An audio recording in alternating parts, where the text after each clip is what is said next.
If you have clicked on this video, then you have a student that's registered for Math 7-6, so I'm going to go through in detail how the class runs. The first thing you want to do is, if you've already paid, you have access to the student resources, you're going to go into the Math 7-6 and you're going to click on class schedule and you're going to print that out.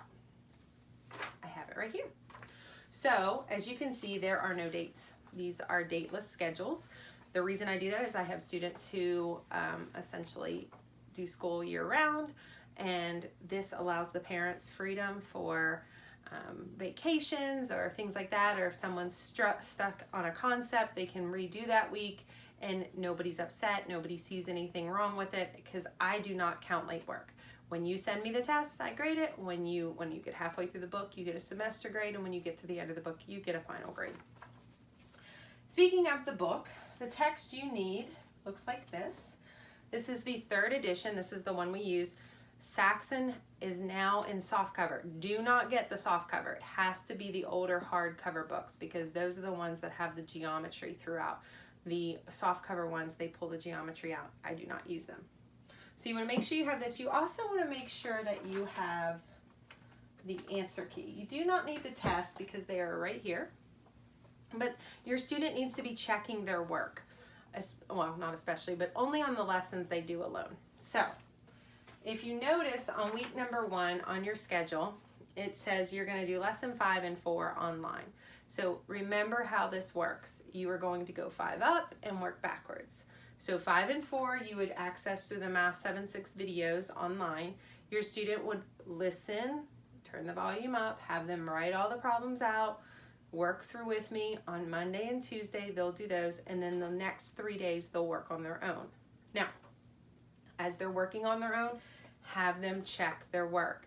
If it's wrong and they don't understand it, that's something they can text me with right then with your phone if they don't have a phone. Email me with if you're not comfortable with them texting, or on Fridays, if you look on the schedule, there's an allotted time for my Math 7-6 students to jump on Discord, and they can hear me and talk to me and ask any questions they have. The other thing I want to talk about is multiplication charts. As you can see from the top of the schedule, it says no calculators allowed. There's no calculators allowed. I want them to learn to do math in their head. So, multiplication charts. A lot of people think this is cheating. It's not cheating. They're going to memorize it whether you like it or not. I don't like the students to have to feel the pressure of memorizing their times tables on top of having to learn these new concepts. So I have no problem with them using this. I'll put the links up on their student resource page if you want to print one out.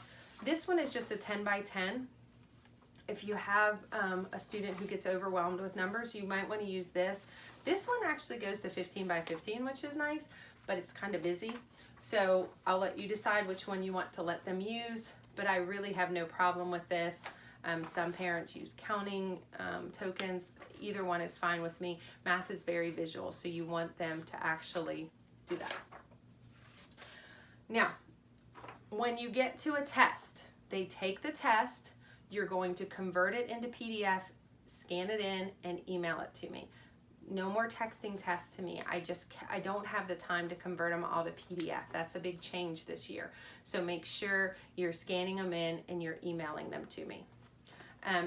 Also, be very careful with test shyness. And what that is when a student wants to do the lessons, but they don't want to take the test.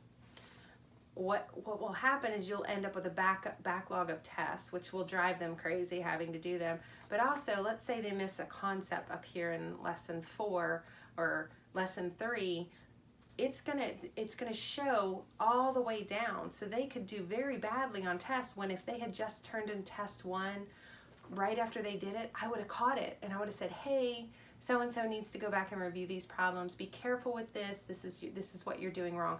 So test shyness can really hurt your student. I don't mind if they turn it in a little late. Like right here, I let them stagger 2 weeks before they have to do test 1. If you want to go 3 weeks, sometimes even 4, that's fine.